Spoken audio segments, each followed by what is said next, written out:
Good morning, my dear student, and welcome in business studies class of 9th November 2020. And yesterday we are studying public private global enterprises. तो इस पर मैंने आपको एक brief introduction दिया था कि public private and global enterprises क्या है। फिर से मैं इसको इंट्रोडक्शन दे देना चाहता हूँ। प्राइवेट इंटरप्राइजेस मतलब कि जिस पर एक इंडिविजुअल का पूरा हक हो या मोर देन एक, यानी पार्टनरशिप लाइक दिस। पार्टनरशिप भी हो सकता है, कंपनी भी हो सकता है। पब्लिक इंटरप्राइजेज मतलब जिसका मालिकाना हक, या आप कह सकते हैं कि जिसका स्वामित्व का 50% से ज़्यादा अधिकार जो है स्वामित्व पर, वो सरकार का हो, केंद्र सरकार का भी हो सकता है अकेले, या राज्य सरकार का भी हो सकता है अकेले, या लोकल गवर्नमेंट का हो सकता है, या तीनों मिलाकर हो सकता है, या किसी दो से भी हो सकता है। यानी कि जिसका स्वामित्व 50% से ज़्यादा अगर केंद्र सरकार या राज्य सरकार या दोनों के पास है, तो ऐसे हम लोग पब्लिक इंटरप्राइजेस कहेंगे। पब्लिक इंटरप्राइजेस का बहुत ही अच्छा एग्जांपल है रेलवे है, इंडिया पोस्ट है, आपको डिफेंस मिनिस्ट्री है, आप देख सकते हैं एरोनॉटिक्स का डिपार्टमेंट है, फिर आप बहुत सारा है, FCI है, फूड कॉरपोरेशन ऑफ इंडिया, फिर आप जितना भी सरकारी बैंक दिख रहे हैं ये सारा के सारा पब्लिक इंटरप्राइजेज है। तो इस तरह से और जितना भी बॉडी आप देखते हैं, जैसे कि आपके प्रखंड लेवल पर जो भी काम होता है, ये सब गवर्नमेंट इंटरप्राइजेज है, यानी इसका स्वामित्व मालिकाना हक गवर्नमेंट के पास है। तो पब्लिक इंटरप्राइजेज को हम लोग 3 भाग में बांटते हैं। कल हम लोग डिपार्टमेंटल पढ़े थे इसके बारे में, डिपार्टमेंटल, स्टैट्यूटरी और गवर्नमेंट। आज की वीडियो में हम लोग इसी 3 चीज़ के बारे में जानेंगे, ठीक है। तो चलिए डिपार्टमेंटल अंडरटेकिंग को हम लोग देखते हैं। This is the oldest and most traditional form of organising public sector. ये सबसे पुराना फॉर्म है और ये डायरेक्ट गवर्नमेंट का एक डिपार्टमेंट है, एक हिस्सा होता है, ठीक है। तो इसका सीधे फीचर्स में आइए। The main characteristics of departmental undertakings are as follow. जो इसका मुख्य कैरेक्टरिस्टिक्स है उसको हम लोग एक एक करके देखते जाते हैं, जिससे आपको समझ में आएगा कि ये डिपार्टमेंटल अंडरटेकिंग होता क्या। आप देखिए कि लिखा हुआ the funding of these enterprises come directly from government, यानी इसका पूरा पैसा गवर्नमेंट से आता है और जो भी पैसा होता है वो ट्रेजरी यानी सरकारी खजाने में जमा हो जाते हैं। And annual appropriation from the budget, budget से इसका जो है पैसा निर्धारित होता है, यानी गवर्नमेंट का जो बजट बनता है केंद्र सरकार का, जैसे रेलवे का आप देखिए, रेलवे के लिए एक बजट बनेगा कि साल भर के दौरान ये मदों पर इतना इतना खर्च होगा, तो ये बजट बन जाता है। और जो भी रेवेन्यू होता है वो सीधे गवर्नमेंट के ट्रेजरी यानी खजाने में चला जाता है। तो ये इसका एक फीचर। दूसरा फीचर है ये, there are subject to accounting and audit controls applicable from other government activities. जैसे कि गवर्नमेंट का सारा खाता का जांच जो करता है controller and auditor general of India, वो भी इसका जो है सारे खातों का जांच करता है। ये ऑडिट होता है, ऑडिट मतलब होता है जांच, और उसका नाम है the controller and auditor general of India. तो इसको CAG बोलते हैं शॉर्ट फॉर्म में, CAG, controller and auditor general of India, CAG। ये सरकारी जितने भी खाते, जितना भी इसका जो बजट है सबकी जांच करता है और बताता है कि हाँ ये सही है। बहुत सारे घोटालों का मनमोहन सरकार में जो 2G घोटाला हुआ था, कोयला का स्कैम हुआ था, वो सब CAG ने बताया था। और जब से हमारी नई गवर्नमेंट आई है उन्होंने CAG को भी कंट्रोल कर लिया है और कहती है कि बहुत सारे चीज़ों का आपको जांच ही नहीं करना है। तो ये भी एक बहुत इंटरेस्टिंग बात है CAG पर। तो जब जांच ही नहीं होगा तो आपका घोटाला पता कैसे चलेगा, है ना। तो ये एक तो बात है। तो ये भी हमारे प्रेजेंट गवर्नमेंट का एक बहुत ही नायाब करनी है। आगे बढ़ते हैं हम लोग, थर्ड नंबर आइए। The employees of the enterprises are government servants, यानी इसको हम लोग गवर्नमेंट सर्वेंट जॉब बोला जाता है। याद रखिए, गवर्नमेंट सर्वेंट बैंक एम्प्लॉय नहीं होता है। बैंक एम्प्लॉय गवर्नमेंट सर्वेंट नहीं बोलेंगे, जैसे हम लोग भी गवर्नमेंट सर्वेंट नहीं है, क्योंकि हम लोग भी अर्ध सरकारी है, यानी कुछ कुछ हिस्सा जो है सॉरी पूरा के पूरा सरकारी है, लेकिन हम लोग गवर्नमेंट का पूरा के पूरा जो बेनिफिट है वो नहीं मिलता है, इसलिए हम लोग गवर्नमेंट सर्वेंट नहीं है। जबकि रेलवे का आदमी, डिफेंस का आदमी, ये सब गवर्नमेंट सर्वेंट है, ठीक है। जैसे CAG का आदमी, पार्लियामेंट का आदमी, ये सब गवर्नमेंट सर्वेंट है। SSC के थ्रू जितना वैकेंसी में जो लोग जानते हैं सब गवर्नमेंट सर्वेंट है। चलिए नंबर 4 में हम लोग आते हैं, क्या बोलता है इसका। It is generally considered a major subdivision of the government, यानी ये गवर्नमेंट का एक डिपार्टमेंट के तौर पे इसको माना जाता है।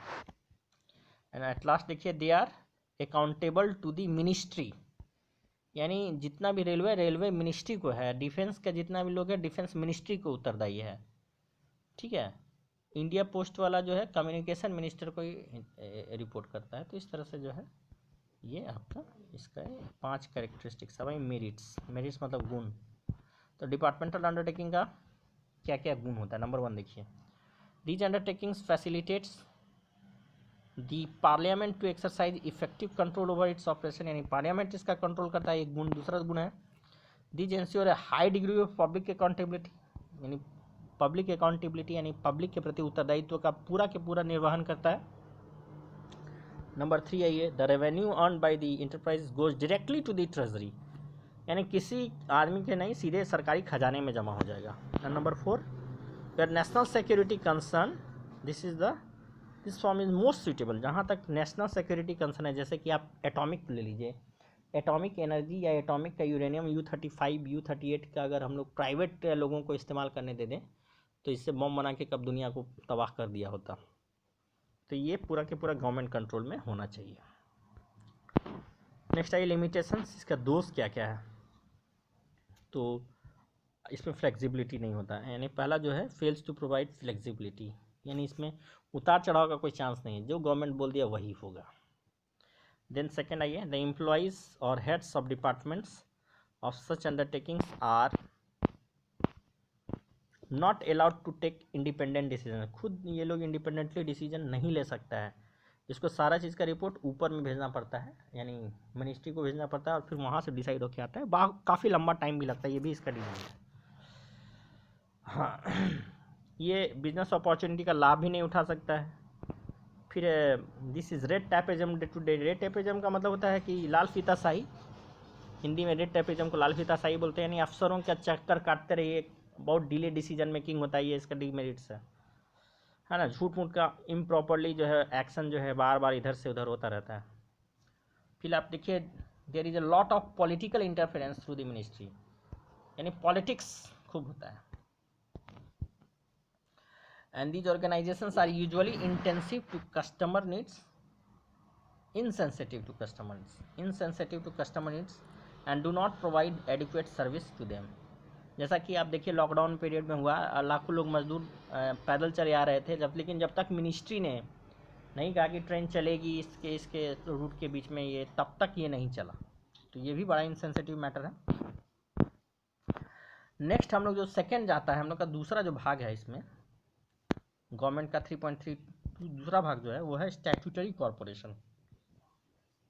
अब देखिए गवर्नमेंट जो डिपार्टमेंटल अंडरटेकिंग वो डायरेक्ट अंडर गवर्नमेंट कंट्रोल है, यानी वो जो है आपको सारा के सारा डिसीजन मतलब मिनिस्ट्री लेवल पे होता है।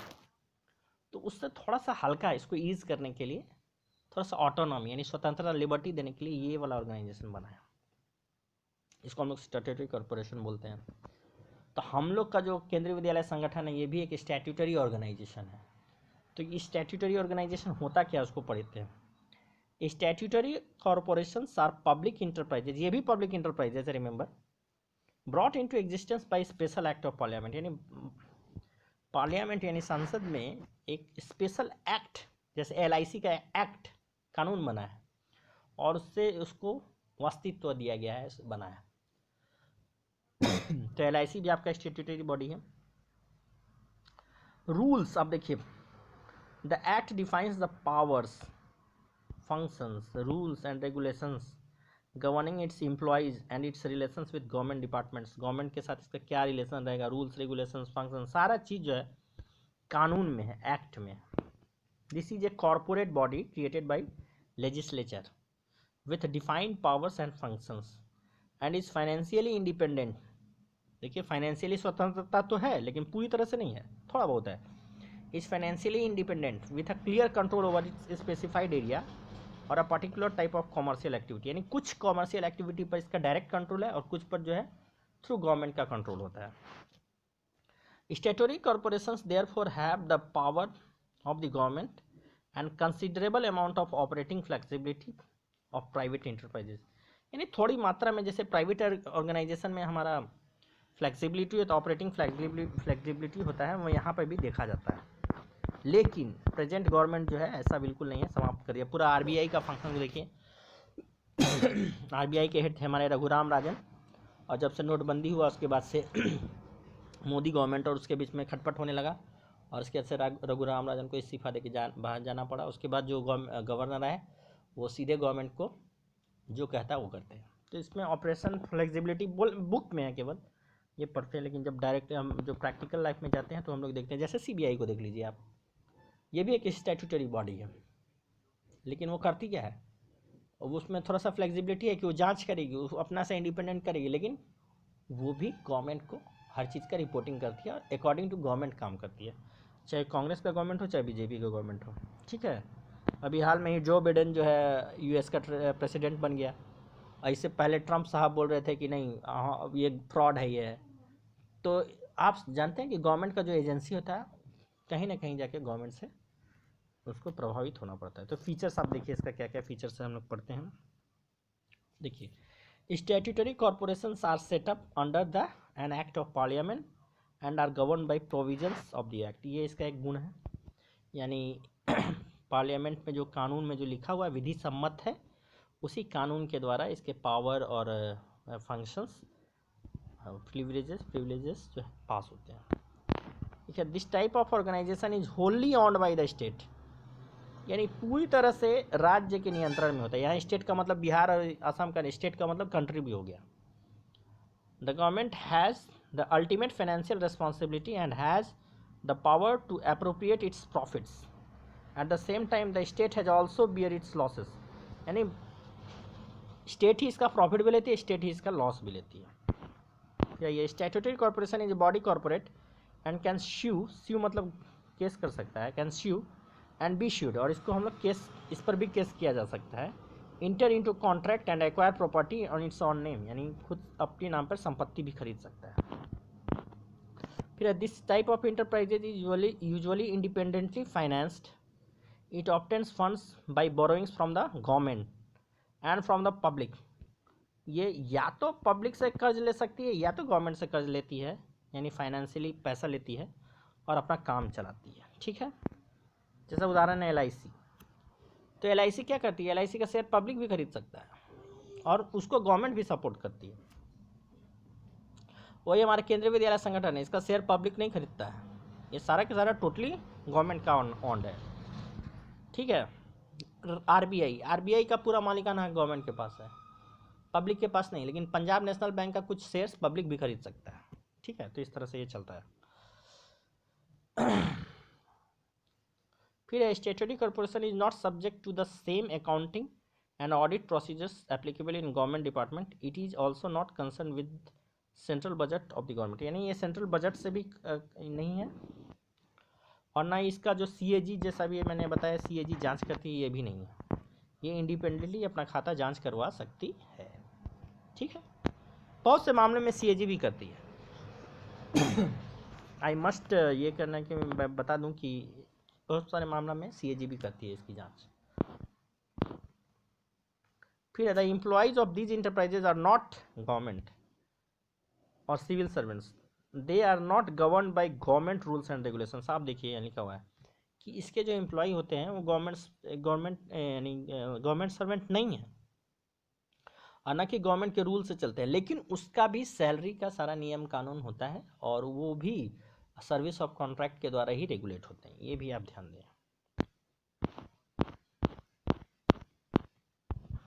अब आइए मेरिट्स, इसके गुण क्या क्या हैं। तो this form of organisation enjoys certain advantages in its working which are as follows. Number 1, थोड़ा सा इंडिपेंडेंट, जैसा मैंने आपको कहा, they enjoy the independence of their functioning and a high degree of operational flexibility. Sorry, यानी operational मतलब चलाने का स्वतंत्रता है इसको, कि इसका जो मालिक है यानी इसका जो बोर्ड ऑफ डायरेक्टर्स है ये इसको अपने तरीके से चला सकता है। And they are free from undesirable government regulations and controls, लेकिन ये अभी प्रेजेंट गवर्नमेंट के सिचुएशन में ये ऐसा नहीं है। Then since the funds of these organizations do not come from the central budget, the government generally does not interference in their financial matters। बोलता है कि इसके फाइनेंशियल मैटर पे गवर्नमेंट इंटरफेरेंस नहीं करता, लेकिन ऐसा नहीं है, करता है। अभी हम लोग इसका डीमेरिट देखेंगे तो बोलेगा कि नहीं ये सब पेपर पे है, लेकिन गवर्नमेंट सीधा सीधा कंट्रोल करता है। बैंकिंग का पॉलिसी पे तो सीधा सीधा कंट्रोल करता है ना। सेम एफसीआई में आइए, फूड कॉर्पोरेशन ऑफ इंडिया, ये भी स्टैट्यूटरी बॉडी है, इस पर भी नियंत्रण करता है गवर्नमेंट। तो कहने को बोलता है कि फाइनेंशियल थोड़ा सा स्वतंत्रता है, लेकिन पूरी तरह से नहीं। अब एलआईसी को देखिए, एलआईसी हमारी कंपनी इतना अच्छा कर रही थी, लेकिन गवर्नमेंट कंट्रोल करते करते करते उसका जो है एलआईसी से पैसा ले के उसको कमज़ोर कर दिया। ठीक है, अभी का हाल जो सिचुएशन है। फिर ये since they are autonomous organisations, they frame their own policies and procedures within the powers assigned to them by the act. The act में however provide few issues matters which required prior approval of the particular ministry, यानी कुछ ministry का भी इसमें approval चाहिए। और ये तो ऑटोनोमस है, यानी स्वतंत्र, ऑटोनोमस का मतलब होता है स्वतंत्र सत्ता है, ये खुद ही अपना काम करते हैं। नेक्स्ट आइए, a statutory corporation is a valuable instruments of for economic development. It has power of government combined with initiative of private enterprises, यानी दोनों तरह से, हल्का सा गवर्नमेंट की तरफ से और इसका ऑपरेशनल फ्लेक्सिबिलिटी भी है। और एक लाइन यहाँ लिखा हुआ है, valuable instrument for economic development, economic development के लिए बहुत अच्छा इंस्ट्रूमेंट है। नेक्स्ट है लिमिटेशंस। अब इसका लिमिटेशन को आप ध्यान से पढ़िए, इसमें एक एक चीज़ लिखा होगा। देखिए क्या लिखता है, in reality a statutory corporation does not enjoy as much operational flexibility as stated above. साफ लिखा हुआ है कि जैसा शुरू में कहा गया है कि इसमें ऑपरेशनल फ्लेक्सिबिलिटी है, लेकिन रियलिटी में ऐसा नहीं होता है। गवर्नमेंट इस पर पूरी तरह से कंट्रोल, नियंत्रण बना के रखती है। ठीक है, नेक्स्ट है ये government and political interference has always been there. ये भी दूसरा डिमेरिट है कि पॉलिटिकल और गवर्नमेंट हमेशा इसको जो है दबा के रखता है। And there is dealing with public rampant corruption exist. और जहाँ पे पब्लिक का डीलिंग होता है तो एक मतलब एक अच्छी मात्रा में कह सकते हैं वहाँ पे करप्शन एग्जिस्ट करता है, थोड़ी सी मात्रा या जो भी है उस मात्रा में करप्शन भी है। फिर the government has practice of appointing advisers. Government क्या करती है, इसका गवर्नमेंट का एक प्रैक्टिस है कि वो एडवाइज़र नियुक्त कर देती है और वो एडवाइज़र गवर्नमेंट के लिए काम करता है। मैं आपको एक एग्जांपल बताता हूँ। अभी पहले आर्मी का अलग हेड होता था, एयरफोर्स का अलग हेड होता था, नेवी का अलग हेड होता था। अभी क्या किया गवर्नमेंट, जब मोदी सरकार आया तो तीनों के लिए एक CDS बनाया, चीफ ऑफ डिफेंस स्टाफ। अब तीनों जो है एक ही आदमी को रिपोर्ट करेंगे, यानी और वो जो है CDS जो है chief of defence staff Narendra Modi का आदमी है, और वो जो है ये तीनों को कंट्रोल करता है। पहले था कि थोड़ा सा भेद भी हो सकता है, थोड़ा सा आर्मी अलग डिसीजन ले सकता था, एयरफोर्स अलग डिसीजन ले सकता था, लेकिन अभी बिल्कुल नहीं है। अभी तीनों का एक आदमी जो है देख रहा है और वो गवर्नमेंट का आदमी है। फिर इसी तरह से जो IAS में हुआ कि पहले IAS जो है पब्लिक एग्जाम से बनता था, इंटरव्यू से बनता था, तो उसका एक प्रोसीजर है, उसमें गवर्नमेंट अपना आदमी को घुसा नहीं सकता था। क्यों नहीं घुसा सकता था? क्योंकि उसको एग्ज़ाम पास करना पड़ेगा, इंटरव्यू पास करना पड़ेगा।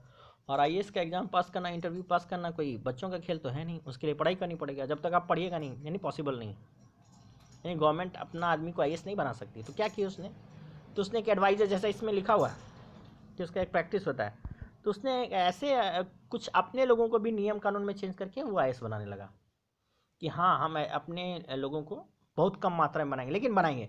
तो जहाँ जहाँ की एरिया है वहाँ पे आदमी को सेट कर देता है।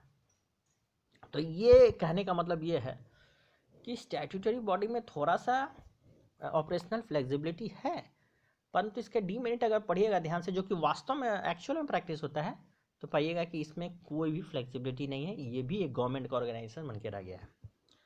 तो चलिए अब आइए जो थर्ड पार्ट है, मैं आपको ये कहना चाहता हूँ कि पहला पार्ट दूसरा पार्ट फिर भी ठीक है, थर्ड पार्ट का स्थिति और भी गड़बड़ है। और इसमें आप देखिएगा तो इसमें लिखा हुआ आपको मिलेगा कि इसमें बहुत स्वतंत्रता है। जैसे कि एक पब्लिक कंपनी काम करती है, गवर्नमेंट कंपनी भी काम कर सकती है, बिल्कुल सही बात है, लेकिन अधिकतर गवर्नमेंट कंपनियां लॉस में जाती हैं और धीरे धीरे बंद होने के कगार पे है। और जब ऐसी स्थिति आती है तो रोज़गार का संकट पैदा होता है और लोगों का रोज़गार को बचाने के लिए फिर से गवर्नमेंट फंडिंग करती है, उसको फंडिंग करते रहती है, फंडिंग करते रहती है, वो ऑर्गेनाइजेशन लॉस में चलते रहता है, लॉस में चलते रहता है, गवर्नमेंट उसको फंडिंग करते रहती है। जब देखती है कि अब ये नहीं चलेगा तो वो बंद हो जाता है। और वैसे भी गवर्नमेंट कंपनी के जो एम्प्लॉई होते हैं उनको जो सैलरी है वो सैलरी बहुत कम मिलता है, यानी उसका जो अलावेंसेस है, जैसे सेंट्रल गवर्नमेंट एम्प्लॉय यानी कि डिपार्टमेंटल अंडरटेकिंग के जो एम्प्लॉई होते हैं उसको पूरा आपको भत्ता मिलता है, फिर स्टैट्यूटरी बॉडी में बहुत थोड़ा कम हो जाता है, और गवर्नमेंट कंपनी के एम्प्लॉयज़ को और भी कम हो जाता है। चलिए अब हम लोग इसको पढ़ते हैं कि ये है क्या। एक government company is established under the companies act, यानी कंपनी को जैसे कि एक पब्लिक कंपनी बनती है ठीक उसी प्रकार एक गवर्नमेंट कंपनी भी बनती है, और ये भी कंपनीज एक्ट 2013 की तरह रजिस्टर्ड होती है और govern by provisions of the act, यानी बोर्ड ऑफ डायरेक्टर्स इसको बनाता है। फिर लिखता है according to section 245 of the Companies Act 2013, a government company means any company which does not less than 51% of the paid up capital is held by central government or any of the state government or partly by central and partly by more than state governments। यानी ये कहता है कि इसका 51% जो share है या तो गवर्नमेंट के पास होता है, या सेंट्रल गवर्नमेंट के पास, या स्टेट गवर्नमेंट के पास, या दोनों के पास, या 2 स्टेट गवर्नमेंट के पास, या 3 स्टेट गवर्नमेंट के पास। कहने का मतलब कि 51% शेयर डेफिनेटली गवर्नमेंट के पास ही रहेगा, चाहे कोई भी लोकल गवर्नमेंट हो, चाहे सेंट्रल गवर्नमेंट हो, चाहे स्टेट गवर्नमेंट हो। तो इस तरह से आपको ये गवर्नमेंट कंपनी बन जाता है। अब ये देखिए ये क्या लिखता है, एक government company may be formed as a private limited company or a public limited company. यानी एक गवर्नमेंट कंपनी को हम लोग प्राइवेट लिमिटेड कंपनी और पब्लिक लिमिटेड कंपनी की तरह बना सकते हैं, यानी इसको हम कंपनी की तरह चला सकते हैं, और इसमें ऑपरेशनल फ्लेक्सिबिलिटी बहुत मैक्सिमम होता है, ठीक है। और इसका जो आप देखिए which are applicable to the appointment retirement of directors और other managerial personnel which is nominated by government. यानी गवर्नमेंट बताती है कि आप इसको रखिए, नहीं भी रख सकते हैं, बोर्ड ऑफ डायरेक्टर्स जो डिसाइड करेगा वो फाइनल होगा, लेकिन वही बात हो जाता है कि चूंकि ये गवर्नमेंट का हिस्सा होता है तो इसको रखना ही पड़ता है, और जो गवर्नमेंट ने नॉमिनेट कर दिया उसको आप मैनेजर बना के रखिएगा, अपने बोर्ड ऑफ डायरेक्टर में रखिएगा, तो वो फिर से कंट्रोल करना शुरू करेगा, यानी ऑपरेशनल फ्लेक्सिबिलिटी बिल्कुल ख़त्म। और दूसरा बात, गवर्नमेंट कंपनी में करप्शन जम के होता है, ठीक है, क्योंकि यहाँ पर इतना स्पेस दे दिया गया है कि यहाँ पे करप्शन का पूरा स्कोप भी है, यानी एक्चुअल में, नॉट ऑन पेपर। और ऑन पेपर तो हम लोग कह सकते हैं कि इंडिया में कोई भी सरकार ने करप्शन किया ही नहीं, क्योंकि जांच होगा, जांच का रिजल्ट आते आते तो हो गया, तब तक वो आदमी मर के चला जाता है। तो चलिए, तो अब हम लोग देखते हैं, ये वाला लाइन पढ़ते हैं। From the above it is clear that the government exercises control over paid up share capital of the company. The shares of company are purchase in the name of the president of India. Since the government is the major shareholder and exercise control over the management of these companies, they are known as government company। और चूंकि government ही control करती है और बनाती है, इसलिए इसको हम लोग गवर्नमेंट कंपनी बोलते हैं। फीचर्स तो इसका क्या क्या विशेषता ये, तो it is an organisation created under the companies act 2013 under the any other provisions of company law.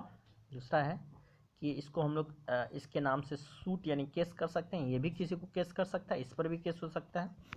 The company can inter into contract can acquire property on it's non name, यानी company अपने नाम से ज़मीन खरीद सकती है, property खरीद सकती है। The management of A company is regulated by the provisions of the companies act like any other public limited company. जैसे पब्लिक लिमिटेड कंपनी होता है ठीक उसी प्रकार इसका भी मैनेजमेंट उसी तरह से होता है। फिर आइए, the employee of company are appointed according to their own rules and regulations and contained in the memorandum and articles of association of the company. The memorandum and articles of association are the main documents of the company containing the objects। यानी जो company अपने कर्मचारी नियुक्त करती है वो government के अनुसार नहीं, अपने नियम के अनुसार नियुक्त करती है जो उसको चाहिए। फिर आइए, these companies are exempted from the accounting and auditor rules। An auditor is appointed by central government and annual report is presented in the parliament or the state legislature। यानी गवर्नमेंट नहीं इसका ऑडिटर नियुक्त करती है और इसके खातों की जांच करती है। ऑडिटर मतलब होते हैं जो जांच करने वाले आदमी होते हैं। फिर ये the government company obtains it's funds from government share holdings and other private share holders, यानी ये गवर्नमेंट से भी पैसा लेती है और अदर प्राइवेट लोगों से भी पैसा लेके अपना पैसा अपना कैपिटल लेती है और बिजनेस चलाती है।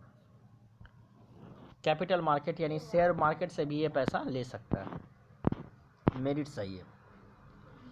तो इसका एक बहुत बड़ा मेरिट ये है कि इसमें ऑपरेशनल फ्लेक्सिबिलिटी बहुत हाई होता है, यानी अपने से ये अपने तरीके से चला सकता है। एक government company can be established by fulfilling the requirements of an Indian companies act. A separate act in the parliament is not required. यहाँ पे इसकी ज़रूरत नहीं है, सेपरेट अलग से कानून बना के ज़रूरत नहीं है, ये कंपनीज एक्ट के तहत बन सकता है। इसका एक सेपरेट यानी अलग कानूनी अस्तित्व होता है। It enjoys autonomy in all management decisions, देखिए यही है सबसे main features. It enjoys autonomy in all management decisions and takes action according to the business procedure. यानी जैसा मार्केट में कंपटीशन होता है, जैसे दो प्राइवेट ऑर्गेनाइजेशन के बीच में कंपटीशन होता है, ठीक उसी प्रकार ये भी मार्केट में अपने जो है शर्तों पे ये बिजनेस करती है। फिर लिखता है this companies are providing goods and services at reasonable price, है ना। जैसे HMT हिंदुस्तान मशीन टूल्स जो लिमिटेड है, ये HMT की घड़ियाँ बनाती हैं, ये गवर्नमेंट कंपनी है और अभी तो नहीं है, तो ये एक सही मात्रा में मतलब उचित कीमत पे ये सामान बनाती है, ठीक है। अब आइए लिमिटेशंस, जो इसका सबसे बड़ा इसका डीमेरिट है।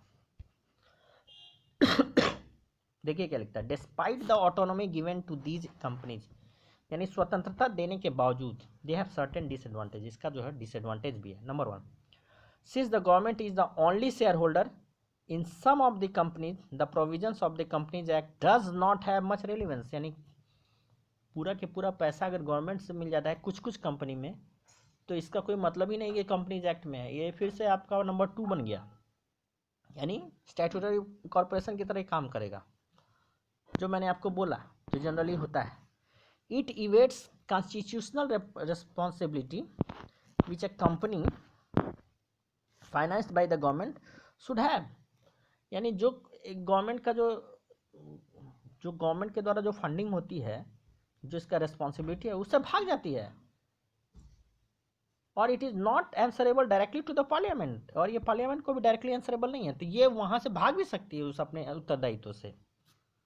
नंबर 3 आइए, the government being the sole shareholder, the management and administration rests in the hand of the government. The main purpose of the government company registered like other companies is defeated, यानी जब ये company government की तरह registered होती है, सारा पैसा government देता है, तो इसका पब्लिक लिमिटेड कंपनी की तरह काम करने से कोई लाभ ही नहीं है, यानी गवर्नमेंट कंपनी की तरह ही काम करने लगती है, और पब्लिक लिमिटेड का जो स्वतंत्रता इसको मिलना चाहिए वो नहीं मिल पाता है। तो ये क्या, और दूसरा बात इसमें तो नंबर 4 करप्शन के बारे में तो लिखा ही नहीं है, इसमें भी करप्शन बहुत जम के होता है, और अधिकतर गवर्नमेंट कंपनियां लॉस में चलती है, ये भी इसका बहुत डिमेरिट है, सालों साल से लॉस में चल रही है, वो सिक इंडस्ट्रीज के रूप में आ गई है। और BIFR नाम का एक इंस्टीट्यूट बनाया था गवर्नमेंट, जो कि देखती थी कि ऐसे से जो रोगी गवर्नमेंट कंपनियां हैं उसको हम लोग किस तरह से सुधार सकते हैं, और उसको किस तरह से हम लोग डिसइन्वेस्ट करके बेच के हटा भी सकते हैं। तो थैंक यू सो मच, इसको आपको पढ़ना पड़ेगा, थोड़ा समझना पड़ेगा। अब मेरे ख्याल से आपको थोड़ा समझ में आया होगा, लेकिन आपको रिमेंबर करना है, थोड़ा सा याद करना है, लिखना है, पढ़ना समझना सब कुछ है। तो इस तरह से आप ये चैप्टर पढ़ सकते हैं। Thank you so much.